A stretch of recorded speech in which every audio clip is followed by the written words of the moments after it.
पहले हमारी इस बारे में कोई बात नहीं हुई, लेकिन पहले मैं इंडियन एयरफोर्स में था एंड मैं कोई प्लेन नहीं चला रहा था। मैं सिर्फ नॉर्मल सी एक ग्राउंड ड्यूटी करता था। 2019 में मैं ट्रेनिंग सेंटर में था।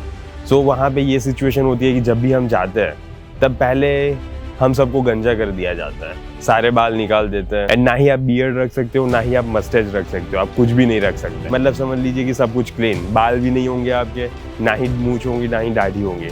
इतने चूतिया लगते हैं सभी लोग वहाँ पे, मतलब सारे लोग एक जैसे ही लगेंगे आपको एंड बहुत ही ज्यादा बेकार लगता है वो। पता नहीं क्यों पर मैं वहाँ पे छोटा ही लगता था। एक तो मुझे इतनी ज्यादा ओवरसाइज टी शर्ट दे दी थी एंड ऊपर से मेरे पास एक चश्मा था जो पता नहीं अजीब ही लगता था। एक तो गंजे हो तुम, ना ही सर पे बाल है, ना ही मुंह पे कोई बाल है एंड तुम चश्मे पहने हुए हो। पता नहीं वैसे पा जैसी फीलिंग आती थी। अगर पा मूवी देखी हो आपने तो वैसी वाली फीलिंग आती थी। पता नहीं बहुत अजीब फीलिंग थी। स्टार्टिंग में ही ये सारी सिचुएशन हो रही थी वहाँ पे एंड एक तो मैं पहले से ही इंट्रोवर्ट हूँ। वहाँ पे सिर्फ मेरे आजू बाजू वाले से बात करता था, बाकी किसी से बात भी नहीं करता था। लेकिन सबको मेरा नाम तो पता ही था क्योंकि यही है कि चश्मा पहनता था मैं अकेला ही मेरी पूरी क्लास में, तो सब मुझे जानते थे। सो ऐसा कुछ नहीं था कि कोई मुझे जानता ही नहीं है, ऐसा नहीं था सीन वहाँ पे, सब मुझे जानते ही थे। लेकिन अब एक ऐसी सिचुएशन क्रिएट हुई वहाँ पे, जैसे वहाँ पे सारी जगह पे बुलीज होते ही है, ठीक है, वहाँ पे भी थे कुछ। तो सीन ये था वहाँ पे कि हमें ग्रुप में चल के जाना होता था। हमारे आगे भी लोग होंगे, हमारे पीछे भी लोग होंगे। लोग मेरे पीछे चलते थे एंड उन्होंने फिर नोट किया कि मैं पता नहीं अजीब ही चलता हूँ, मैं ऐसे जंप लेके चलता हूँ। मैं जब भी चलता हूँ तब ऐसा लगेगा कि मैं ऐसे उछल उछल के चल रहा हूँ। पता नहीं क्यों पर मेरे नीज थोड़े ज़्यादा बैंड होते हैं एंड एक स्विंगिंग टाइप मोशन देते हैं। तब थोड़ा ज़्यादा था लेकिन अब मैंने वो कम कर दिया। वैसे तो इतना ज़्यादा लोग बोलते थे तो मुझे भी अच्छा नहीं लगता था, सो मैंने कम कर दिया अभी तो। लेकिन ये सबकॉन्शियसली हो रहा था, मुझे इतना ज़्यादा अवेयरनेस नहीं थी इस बारे में, लेकिन उन लोगों ने मुझे बोल बोल के अवेयर कर दिया एंड वो मुझे चिढ़ाते थे कि तू जंप करके चलता है एंड ये सारी चीज़। एंड मैं क्या करता था, मैं उनके रिस्पॉन्स में कुछ नहीं बोलता था। बोल भी क्या सकता था मैं, सही तो बोल रहा है वो, उछल उछल के चल रहा हूँ मैं, तो अब मैं क्या ही बोल सकता हूँ उन्हें। तब मुझे इस चीज़ के बारे में पता नहीं चल रहा था, लेकिन अब मुझे पता चल रहा है कि मैं उनको जो रिस्पॉन्स नहीं दे रहा था उसकी वजह से वो फिर मुझे बुलाना ही बंद हो जा रहे थे। वो थोड़ी देर बोलेंगे, 10-15 मिनट बोलेंगे, मुझे चिढ़ाएंगे कि ऐसे चलता है, ऐसे चलता है, ऐसे चलता है, वैसे करेंगे, लेकिन फिर मैं उनको कुछ रिस्पॉन्स ही नहीं देता था। वो बोल रहे हैं, मैं सुन रहा हूँ, हाँ ठीक है, फिर मैं अपने काम में लग गया। उनके लिए ये डीमोटिवेटिंग फैक्टर था। थोड़ी देर बाद ही वो बोर हो जाएंगे कि अब क्या ही बोलूँ मैं, ये मुझे कुछ रिस्पॉन्स भी नहीं दे रहा मैं, तो अब बोलने का कोई मतलब भी नहीं है एंड अल्टीमेटली बंद हो गए। ऐसे ही बहुत सारे फायदे हैं जो हमें क्वाइट रह के ही आते हैं।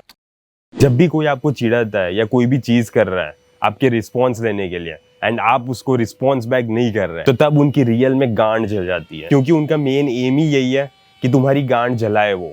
एंड तुम उसको रिस्पॉन्स ही नहीं दे रहे, तुम उसको इंपॉर्टेंस ही नहीं दे रहे, इवन तुम उसका सुन भी नहीं रहे, सुन रहे हो लेकिन कोई रिस्पॉन्स ही नहीं कर रहे, तो उनको लग रहा है कि तुम्हारी लाइफ में उनका इंपॉर्टेंस ही नहीं है। वो कुछ भी कमेंट कर रहे हैं तुम्हारे खिलाफ एंड तुम्हें कोई मतलब ही नहीं है। माचुदा है, मुझे कोई मतलब नहीं है, मैं अपना काम करूंगा। तुम्हारा अगर यही एटीट्यूड रहता है ना कि माचुदा है, वो मुझे कोई फर्क नहीं पड़ता, सो सिचुएशन ये होती है कि वो बहुत ही ज्यादा वीक फील करते हैं। उन्हें लगता है कि क्या यार, मैं इतनी ज्यादा अपनी कोशिश कर रहा हूँ, पूरे एफर्ट्स लगा रहा हूँ कि वो कुछ करे, वो कुछ एंगर में मुझे जवाब दे या वो मारने लगे मुझे, कुछ तो करे आखिर, लेकिन फिर भी तुम कुछ नहीं कर रहे हैं, तो वो बहुत ही ज्यादा वीक फील करते हैं एंड अल्टीमेटली ये सिचुएशन क्रिएट हो जाती है कि हम बहुत ही स्ट्रॉन्ग पर्सन बन जाते हैं। मुझे पता है कि क्वाइट रहने के लिए भी हिम्मत चाहिए। इतना ज्यादा आसान नहीं है कि वो तुम्हें कुछ भी बोल रहा है एंड तुम उसे रिस्पॉन्स में कुछ भी नहीं दे रहे। ये हार्ड है, आई नो, बट फिर भी ये हो सकता है, ये पॉसिबिलिटी है एंड ये करना चाहिए हमें, क्योंकि हम उस पर्सन को इतना ज्यादा इंपॉर्टेंस दे ही क्यों रहे हैं अपनी लाइफ में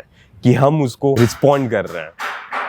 सबसे बेस्ट यही है कि उसे रिस्पॉन्ड ही ना करो, उसको अपनी लाइफ में कोई वैल्यू ही ना दो।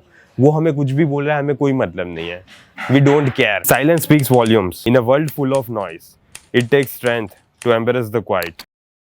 जब भी आप साइलेंट रहते हो ना, तब आप नेचुरली एक बेटर ऑब्जर्वर बन जाते हो। आप वो सारी चीजें नोटिस कर पाते हो जो आप बोल के कभी भी नहीं कर पाते। जैसे कि आप उस पर्सन की बॉडी लैंग्वेज को देख पा रहे हो, वो कैसे बोल रहा है, वो अपनी बॉडी से कैसे एक्सप्रेस कर रहा है। आप देख सकते हो कि उसके आईज का मूवमेंट क्या हो रहा है, उसकी आईज कहाँ देख रही है, उसके आईब्रोज का मूवमेंट क्या है, वो आपके सामने देख भी रहा है कि नहीं बात करते टाइम या नहीं। ये सारे नॉन वर्बल एक्सप्रेशंस को आप अच्छे से नोट कर सकते हो एंड इससे ये होता है कि सामने वाला और भी ज्यादा अच्छे से कंफर्टेबली आपसे बात कर पाता है। वो इतना ज्यादा मन में संकोच नहीं रखता कि मैं इससे ये नहीं बोल सकता, ये नहीं बोल सकता। वो बहुत ही ज्यादा कंफर्टेबल फील करेगा आपके सामने, क्योंकि उसको रियलाइज हो गया है कि वो अपनी ओन पेस में आपसे बात कर सकता है, वो जब कंफर्टेबल फील करेगा तब आपसे बात करेगा, तब भी आप वहां पे होंगे उसका सुनने के लिए। वो इतना ज्यादा अच्छा फील करता है आपके आसपास। In the silence between words you will find the truth about people.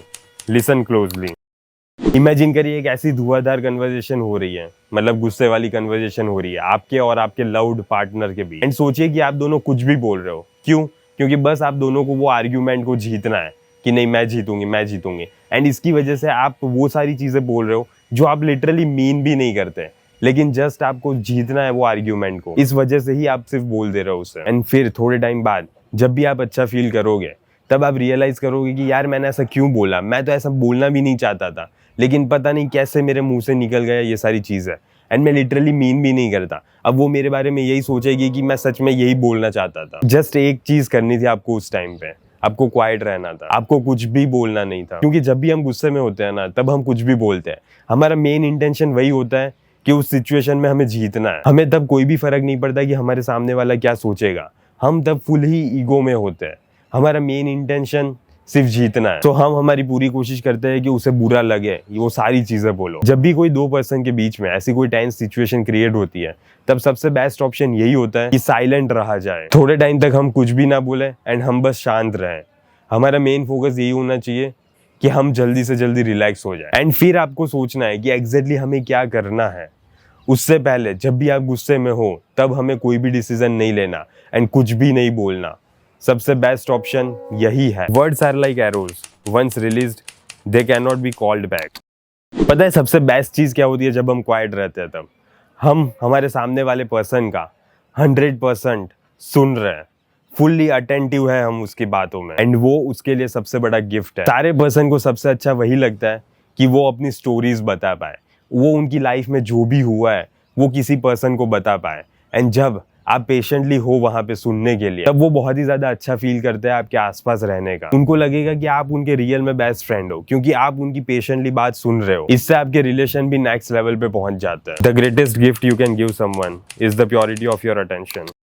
ये मुझे एक स्टोरी के थ्रू समझाना होगा। सपोज इमेजिन करिए कि दो एंटीक स्टोर के ओनर्स हैं। वो एक शॉप पे एंटीक की आइटम परचेज करने जाते हैं जो कि पूरी दुनिया में एक ही है। अब सिचुएशन ये होती है कि ये दोनों आपस में नेगोशिएट कर रहे हैं कि मैं लूंगा मैं लूंगा मैं लूंगा। दोनों बेस्ट ऑफर्स पुट अप कर देते हैं टेबल पे। कोई भी पीछे हटने को तैयार नहीं है। वो बोल रहा है कि मैं लूंगा, ये बोल रहा है कि मैं लूंगा। दोनों आपस में लड़े जा रहे हैं। तो इसमें से जो एक पर्सन होता है वो डिसाइड करता है कि मैं इसमें से एक टेक्निक को आजमाऊंगा। एंड वो टेक्निक को आजमाता है।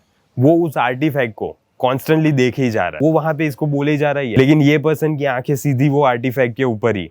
एंड वो कंप्लीटली क्वाइट, कुछ भी नहीं बोल रहा वो। अब सिचुएशन ये होती है कि वो दूसरा पर्सन सोच रहा है कि अब बोलेगा अब बोलेगा अब बोलेगा, लेकिन फिर भी ये नहीं बोलता। तो फिर यही पर्सन बोले जा रहा है कि मैंने सबसे बेस्ट ऑप्शन पुट किया है, मैं ही लूंगा मैं ही लूंगा, लेकिन फिर भी ये पर्सन कुछ भी नहीं बोल रहा। कि इस पर्सन की धीरे धीरे गांड फट रही है कि ये पर्सन कुछ बोल ही क्यों नहीं रहा। मैं इतनी ज्यादा कोशिश कर रहा हूँ, इतने ज्यादा एफर्ट्स डाल रहा हूँ, एंड ये कुछ भी नहीं बोल रहा। तो वो सोचता है मैंने ही कुछ गलत किया है, मैंने शायद नेगोशिएशन में थोड़ा ज्यादा ही बार्गेन कर दिया है एंड मुझे थोड़ा सोचना चाहिए इस बारे में। या तो फिर हम दोनों ऐसा कर लेते हैं कि हाफ हाफ में कर लेते हैं, ऐसा कोई डिसीजन निकालते हैं, वो ज्यादा बेस्ट रहेगा। ये पर्सन सोच रहा होता है ये सारी चीजें, एंड वो पर्सन तो एज यूजुअल कुछ भी बोल नहीं रहा, वो सिर्फ देखे जा रहा है उस चीज को क्वाइटली। एंड अब फाइनली इस पर्सन ने अपना पेशेंस को खो दिया। ये बोलता है इस पर्सन को कि चलिए हम आपस में कोई डिसीजन निकाल लेते हैं, ऐसा कोई रास्ता जिससे आपका भी लॉस ना हो, मेरा भी लॉस ना हो, एंड दोनों के लिए विन विन सिचुएशन क्रिएट हो जाए।